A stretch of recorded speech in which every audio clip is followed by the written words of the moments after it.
Guys, in this video we're going to show you how to properly hook your JK BMS.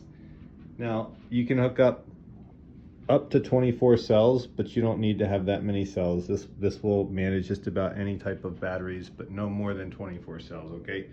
Now in this video we're going to show you what this black wire does. It's your negative, and that'll hook to the negative side of your battery, and then you have all of these little ones. And just remember, these two out here, these are your temperature sensors. You don't need to cut those off and hook them up, but you can, and I'll show you that in the video as well. You can also just leave them. And then we have our power supply. So guys, thanks for watching. Please subscribe, and hopefully this video helps you. Hey guys, James with Construction Hacks, and we're going to show you guys the quickest and easiest way to set up your BMS on a lithium battery. Okay, so what we have right here is a JK BMS, and it's a 24S. So theoretically you can run anywhere between a 1S all the way to a 24S, and the S stands for cells, so we've got cells here. So when you get a BMS, it's going to come with some wiring harnesses.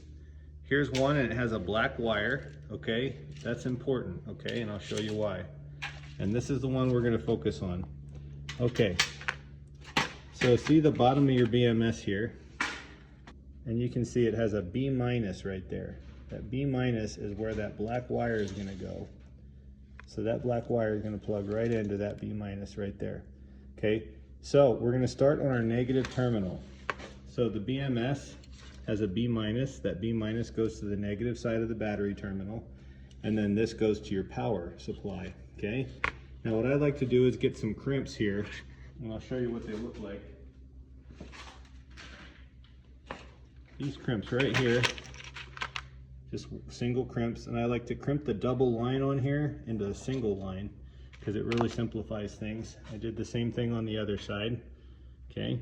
So what we're gonna do is hook the battery negative side into the battery negative, and then we're gonna focus on this B minus right here, and then it's a B1, B2, B3. So what I got here, guys, is a battery, and this is our minus, so this is gonna be that black terminal is gonna connect to this wire, and then it's just gonna go, it's gonna start going 1, 2, 3. So this is our first cell after our minus. Right there's our wire. This is our second cell, third cell, fourth cell, fifth cell, sixth cell, seventh cell, eighth cell, ninth cell, 10th cell, 11th cell, 12th cell, 13th cell, 14th cell. Okay, you want to take the last cell, your very last cell on this entire circuit, which is this one right here, and you have to hook the last cable. So this would be the B plus right here. There's a B plus right there. That last cable has to go to your last circuit. Even though we got our last circuit hooked to this one right here, our last circuit was B14.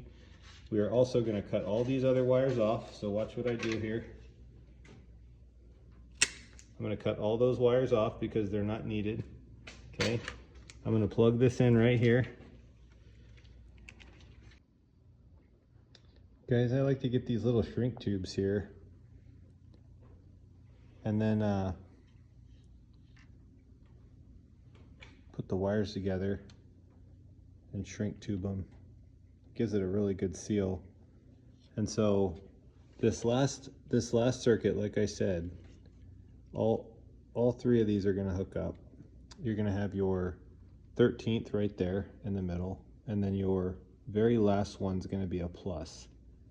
So I cut those off because I'm not using that many cells. You can do as many cells as you want and as little cells as you want on this. But we're going to go ahead and we're going to splice all these together and then shrink tube it. And then I'm going to show you guys the finished product here. Okay, so what I do is I twist them together like that, and then I bend it over like this. And then I'm going to pull my shrink tube up and cover the whole entire thing like that. And then I'm going to just hit it with a quick little flame and shrink that up.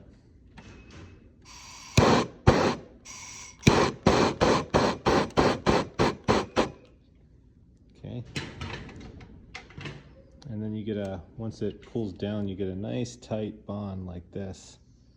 And so guys, that concludes hooking my battery up right there. And then I want to show you guys my heat sinker. I went ahead and I soldered this to one of my cells in the middle. And then this one that comes on it, I'm just going to leave like that. It's already has a connector on there. And then to turn it on,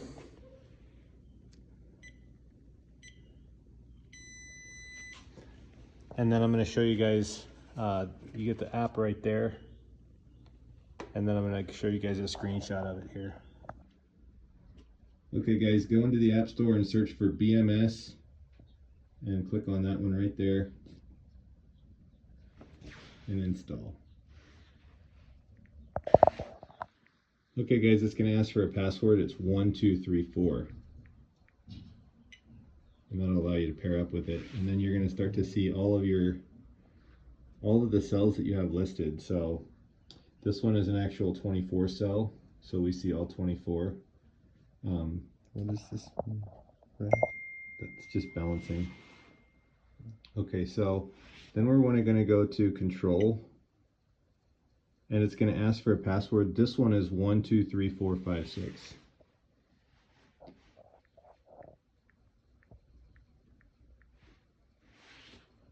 Okay, and you can turn your balancer on, and then you can start to manage the device here. You're charging, you're discharging, and then the settings right here will allow you to change your battery capacity, which is this should be 200 amp hours, and start to kind of manage it from here.